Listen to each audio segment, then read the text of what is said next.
Pushkar coaching classes के online YouTube channel में आपका स्वागत है। आज हम revision test paper class 9th का रिवीजन टेस्ट पेपर साइंस का देखने जा रहे हैं। साइंस का रिवीजन टेस्ट पेपर देख रहे हैं, विज्ञान का अपन क्लास 9th विज्ञान, जिसका अपन रिवीजन टेस्ट पेपर देखने जा रहे हैं। क्लास 9 विज्ञान का रिवीजन टेस्ट पेपर देख रहे हैं, जिसका पहला क्वेश्चन है आपके पास में। पहले अपन विकल्प से स्टार्ट करते हैं। पहला विकल्प है, फर्स्ट विकल्प में दे रखा है आपको कोशिका का पावर हाउस है। कोशिका का पावर हाउस है तो उसे किसे कहते हैं अपन? माइटोकॉन्ड्रिया को। आ वाला आंसर आ जाएगा माइटोकॉन्ड्रिया।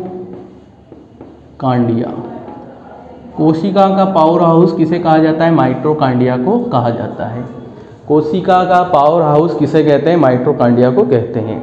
निम्नलिखित में से कौन सा रासायनिक परिवर्तन है? नीचे आपको 4 परिवर्तन दे रखे, उनमें से बताना निम्नलिखित में कौन सा रासायनिक परिवर्तन है। तो बर्फ का पिघलना, उसके बाद में दूध से दही का जमना, उसके बाद आपको दे रखा है उसने दूध से दही के जमने के बाद में बादल का बनना, और इनमें से कोई नहीं। तो इसका बा वाला आंसर आ जाएगा ख नंबर का, जो दे रखा है आपको दूध से दही का बनना रासायनिक परिवर्तन है। दूध से दही का बनना, दूध से दही का बनना आपका कौन सा परिवर्तन कहलाएगा? रासायनिक परिवर्तन है। कार्य करने की क्षमता को अपन क्या कहते हैं? ऊर्जा कहते हैं। कार्य करने की क्षमता को क्या कहा जाता है? इसमें तीसरे नंबर के में ऊर्जा कहते हैं। कार्य करने की क्षमता क्या आ जाएगी? ऊर्जा। कार्य करने की क्षमता को क्या कहा जाता है? ऊर्जा। तीसरे नंबर का ऑब्जेक्ट है। त्वरण का एसआई मात्रक बताना है। त्वरण का एसआई मात्रक है मीटर सेकंड की घात -2, इनवर्स 2 आ जाएगा। मीटर सेकंड की घात कितनी आ जाएगी? -2। उसके बाद में तीसरा है, लास्ट वाला बच रहा है, निम्नलिखित में कौन सा रोग मच्छर द्वारा संचारित नहीं होता है? निम्नलिखित में कौन सा रोग मच्छर द्वारा संचारित नहीं होता है? नहीं होता है बताना अपन को निमोनिया। 5वें नंबर का दे रखा है निमोनिया। निमोनिया मच्छर के द्वारा संचारित नहीं होता है। तो ये आपके 5 ऑब्जेक्टिव थे। कोशिका का पावर हाउस अपन किसे कहते हैं? माइटोकॉन्ड्रिया को। उसके बाद में रासायनिक परिवर्तन कौन से में होता है? दूध से दही का बनना रासायनिक परिवर्तन है। अगला कार्य करने की क्षमता को क्या कहते हैं? ऊर्जा कहते हैं। नेक्स्ट वाला है त्वरण का एसआई मात्रक है मीटर पर सेकंड की घात -2। उसके बाद में अगला था निम्नलिखित कौन सा रोग मच्छर द्वारा संचारित नहीं होता? वो होता है आपका निमोनिया, मच्छर के द्वारा संचारित नहीं होता है। इनको नोट करें। अगला क्वेश्चन देखते हैं अपन, जल्दी से नोट कीजिए इसे। क्वेश्चन नंबर 2 देखने जा रहे हैं अपन। क्या दे रखा है? सही विकल्प से रिक्त स्थान भरना है। सही विकल्प अपन को रिक्त स्थानों की पूर्ति करना है। सोडियम का संकेत लिखना है। क्वेश्चन नंबर 2 में 2 का ए वाला दे रखा है अपन को। 2 का पहला है जिसमें अपन को सोडियम का संकेत लिखना है, वो क्या जाए? खाली स्थान में Na।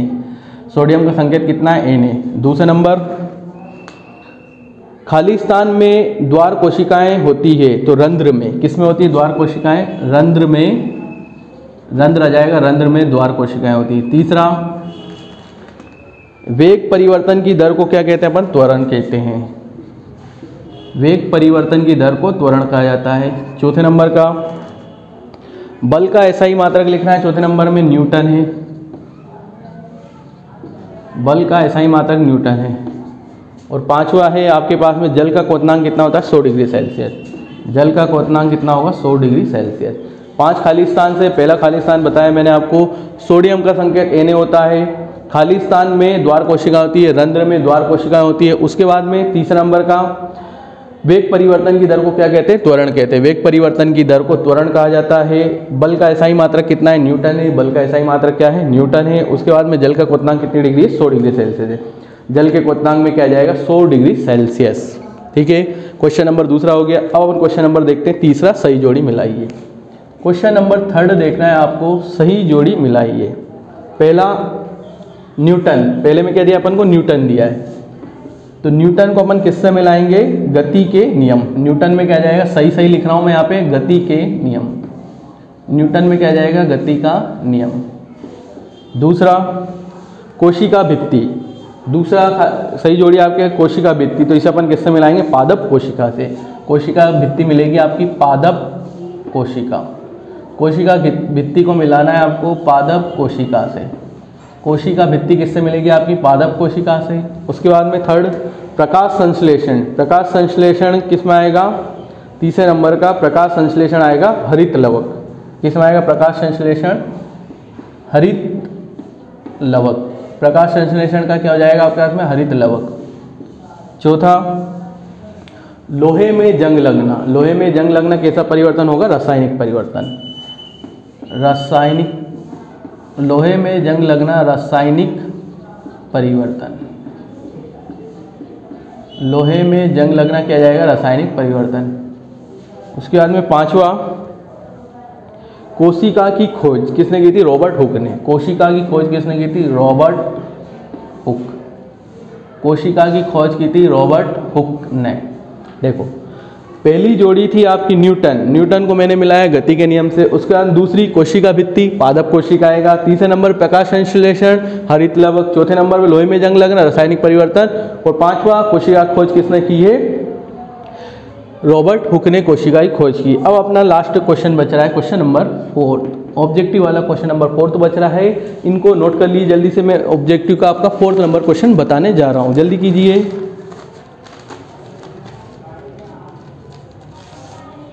क्वेश्चन नंबर 4 की ओर बढ़ते हैं अपन। द्रव पदार्थ की वह वस्तु जिसमें आकार व आयतन दोनों निश्चित होती है वो क्या कहलाती है? क्या क्वेश्चन दिया है? द्रव पदार्थ की वह वस्तु जिसमें आकार व आयतन दोनों निश्चित होते हैं क्या कहलाती है? उसे अपन कहते हैं ठोस। पहले में आ जाएगा एक शब्द में उत्तर देना था। इसमें क्या आएगा आपका? एक शब्द है वाक्य में ठोस। पहले में आंसर क्या जाएगा आपको? ठोस। उसके बाद में दूसरे में दिया है पौधों में किस ऊतक के द्वारा जल तथा खनिज का संवहन होता है? पौधों में किस ऊतक के द्वारा जल तथा खनिज का संवहन होता है? तो ये किसके द्वारा? जाइलम के द्वारा। किसके द्वारा होता है? जाइलम। पौधों में किस खनिज के द्वारा संवहन होता है? पौधों में जल और खनिज का संवहन होता है जाइलम के द्वारा। ये सेकंड नंबर का आंसर मिल जाएगा, जाइलम। तीसरा सदिश राशियां किसे कहते हैं? सदिश राशियां, सदिश राशि की अपन को परिभाषा लिखनी है। इसमें सदिश राशियां किसे कहते हैं? जिसमें दिशा और परिमाण दोनों हो। दिशा और परिमाप दोनों हो से सदिश राशि कहते हैं। तीसरे नंबर पे आपको आ जाएगा, तीसरे नंबर का क्वेश्चन है आपका, 1 मिनट देखते जाइए आगे। तीसरा ऑब्जेक्टिव था आपका जिसमें दिख रहा था आपको सदिश राशियां किसे कहते हैं? दिशा और परिमाप, जिसमें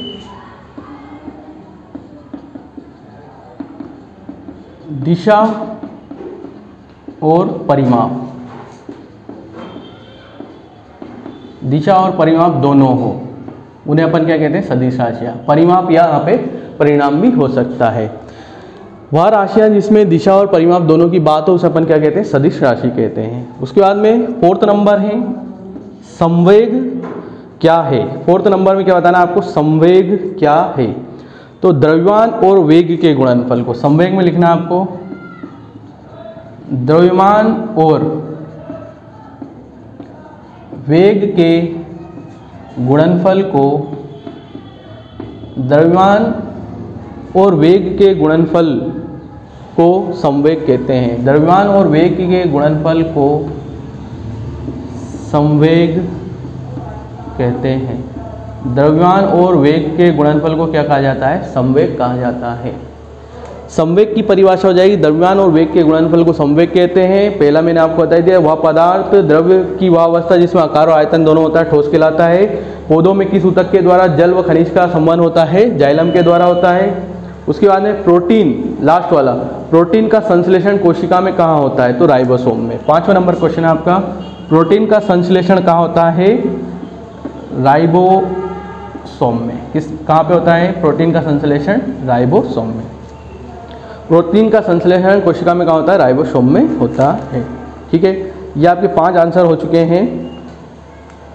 अब आपको वीडियो अच्छा लगा हो तो लाइक कर देना और अपने दोस्तों के साथ, जितने भी आपके फ्रेंड सर्कल हैं उन सभी के साथ इसे शेयर करें। और जिन बच्चों ने अभी तक हमारे चैनल को सब्सक्राइब नहीं किया है प्लीज़ सब्सक्राइब कर लीजिए और अपने दोस्तों के साथ प्लीज़ इसे शेयर करें। ये आपके साइंस का रिवीजन टेस्ट पेपर था जो कल हुआ था, इसके आंसर हो गए हैं। धन्यवाद।